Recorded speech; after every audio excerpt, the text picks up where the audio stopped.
Greater Hyderabad కి సంబంధించి ప్రస్తుతం ఉన్నటువంటి తాజా అప్డేట్స్ అందించేందుకు మా సీనియర్ జర్నలిస్ట్ కృష్ణమూర్తి గారు అందుబాటులో ఉన్నారు.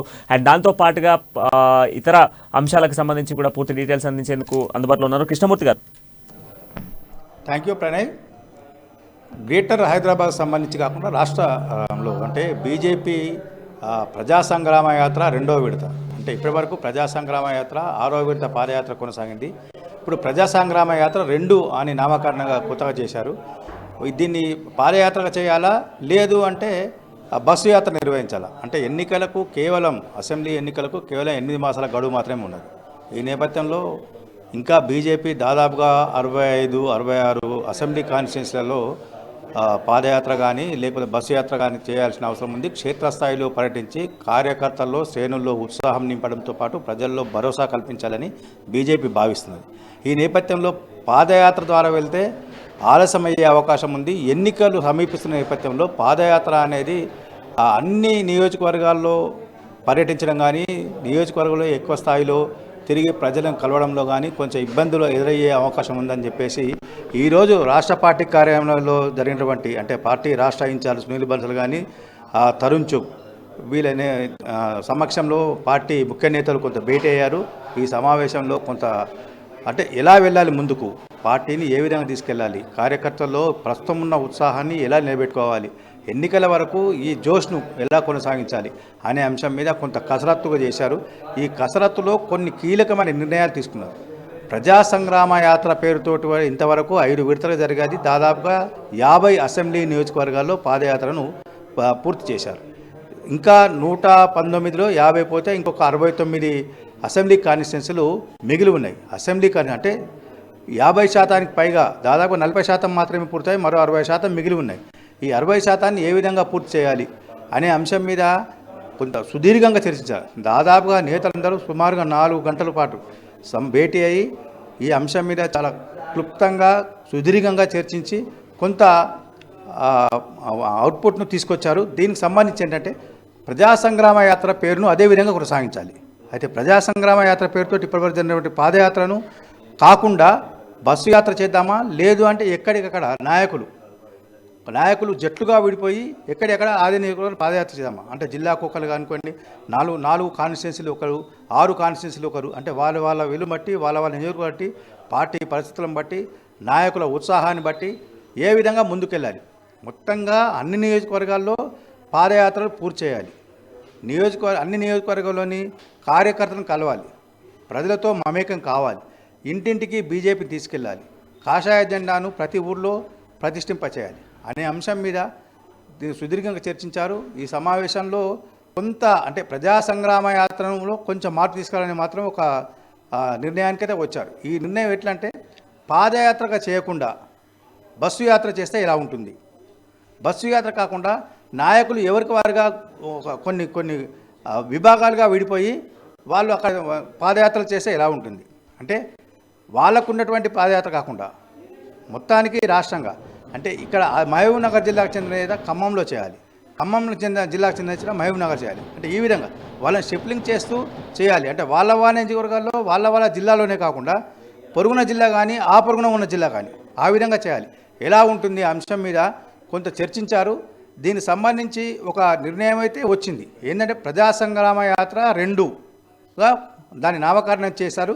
ఈ నామకరణను అంటే పాదయాత్రగా కాకుండా మరో రూపంగా దీన్ని తీసుకెళ్లాలని నిర్ణయించారు. ప్రజా సంగ్రామ యాత్ర అంటే రాష్ట్ర ప్రభుత్వం పైన ప్రజల్లో వ్యతిరేకత రోజుకు పెరుగుతున్న నేపథ్యంలో ఈ వ్యతిరేకతను బీజేపీకి అనుకూలంగా మలుచుకోవడంతో పాటు బీజేపీ పట్ల ప్రజల్లో విశ్వాసాన్ని పెంపొందించాలి అనే అంశాన్ని కూడా ఈ సమావేశంలో చర్చించారు. మొత్తంగా చూస్తుంటే ఈ పాదయాత్ర కాకుండా బస్సు యాత్ర కానీ నేతలుగా గ్రూపులుగా విడిపోయి ఎవరికి వారుగా పాదయాత్ర చేయాలి. అంటే ఎవరికి వారుగా అంటే మళ్ళీ గ్రూపులుగా కాకుండా, అంటే గ్రూపులుగా లేకుండా పార్టీ సిద్ధాంతాన్ని, పార్టీ లక్ష్యాన్ని, పార్టీ అధికారంలోకి వస్తే ఏం చేయబోతుంది, ప్రజల్లో పార్టీ పట్ల భరోసాను విశ్వాసాన్ని కల్పించడమే లక్ష్యంగా ఈ పాదయాత్ర చేయాలని పార్టీ కొంత ప్రాథమికంగా నిర్ణయించడానికి సమాచారం అయితే వస్తూ ఉన్నది. దీనికి సంబంధించి ఢిల్లీలో 1-2 రోజులలో పార్టీ ముఖ్య నేతలు అమిత్ షాతో కానీ నడ్డాతో కానీ వాళ్ళతో సమావేశమై ఈ సమావేశంలో తీసుకున్నటువంటి నిర్ణయాలను పార్టీ నేతల అభిప్రాయాలను వ్యక్తం చేసి వాళ్ళ ముందు ఉంచి దానికి సంబంధించి తుది నిర్ణయాన్ని అధిష్టానం ప్రకటించే విధంగా కొంత కార్యరూపం దాల్చింది. పాదయాత్ర అంటూ జరిగితే ఇప్పటికిప్పుడుగా ఎన్నికలు దగ్గరికి వస్తున్న నేపథ్యంలో అన్ని నియోజకవర్గాల్లో మనం తిరగడం అసాధ్యము. ఎందుకంటే బండి సంజయ్ పాదయాత్ర అంటేనే బండి సంజయ్, ప్రజా సంగ్రామ యాత్ర అనగానే బండి సంజయ్ గుర్తుకొస్తున్నారు. కాబట్టి ఆయన ఒక్కరు చేయాలంటే ఇప్పటికిప్పుడు మిగిలిన 69 నియోజకవర్గాలు చేయడం అసాధ్యం అని చెప్పి సమావేశం అయితే ఏకాభిప్రాయానికి వచ్చింది.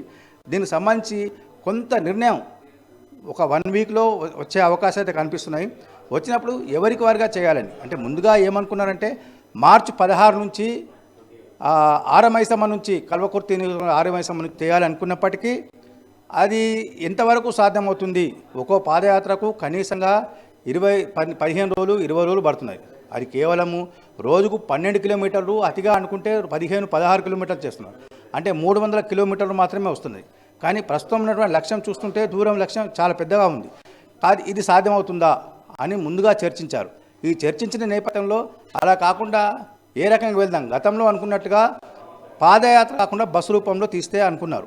అదే విషయాన్ని పార్టీ నాయకులు 1-2 సార్లుగా ఆలోచన చేసి చర్చించి కొంత ఒక క్రోడీకరించుకొని సమాచారాన్ని దానికి సంబంధించినటువంటి ఒక కృష్ణమూర్తి ఒకవైపు మనం చూసుకుంటే ఇప్పటికే రాష్ట్రంలో బీజేపీకి సంబంధించినటువంటి కార్నర్ మీటింగ్స్ నిర్వహిస్తున్నారు. కార్నర్ మీటింగ్స్ నిర్వహిస్తున్నటువంటి నేపథ్యంలోనే ఇటు మన కార్నర్ మీటింగ్స్ అన్ని కూడా నిర్వహిస్తున్నటువంటి పరిస్థితులు ఉన్నాయి. ఈ కార్నర్ మీటింగ్స్లో ఉద్దేశం ఏంటి? అసలు ఈ కార్నర్ మీటింగ్స్కి అలా ఏంటి ఆదేశాలు ఏంటి? కార్నర్ మీటింగ్స్ చేపడుతున్న నేపథ్యంలోనే 90 స్థానాలలో కూడా సీటును దక్కించుకోవాలి అన్నటువంటి ప్రయత్నం చేస్తుంది.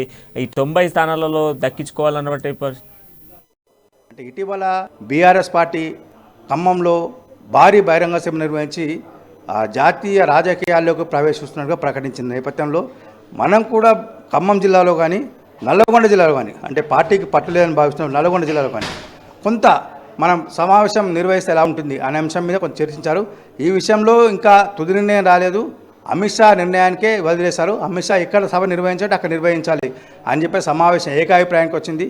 దీని విషయంలో కూడా అమిత్ షా ఎక్కడ ఏ జిల్లాలో సమావేశం పెట్టాలి, ఎప్పుడు పెట్టాలి అనేది ఆ తేదీలు కానీ సమావేశం కానీ ముందు స్థలం నిర్ణయించిన తర్వాత జిల్లాను ఎంపిక చేసిన తర్వాత ఎక్కడ ఏందనేది పార్టీ అధిష్టానంపై మొత్తంగా చూస్తుంటే అంటే ఈ నెలాఖరు కల్లా ఒక స్పష్టత వచ్చే అవకాశం ఉంది. ప్రజా సంగ్రామ యాత్ర 2 ఏ రూపంలో ఉండబోతుంది, ఏ రకంగా సాగబోతున్నది, ఒకటి అమిత్ షా సభ ఎక్కడ నిర్వహిస్తారు, ఎప్పుడు నిర్వహిస్తారు అనే విషయంలో ఈ 2 విషయాలలో కొంత స్పష్టత వచ్చే అవకాశం ఉన్నాయి ప్రణయ్.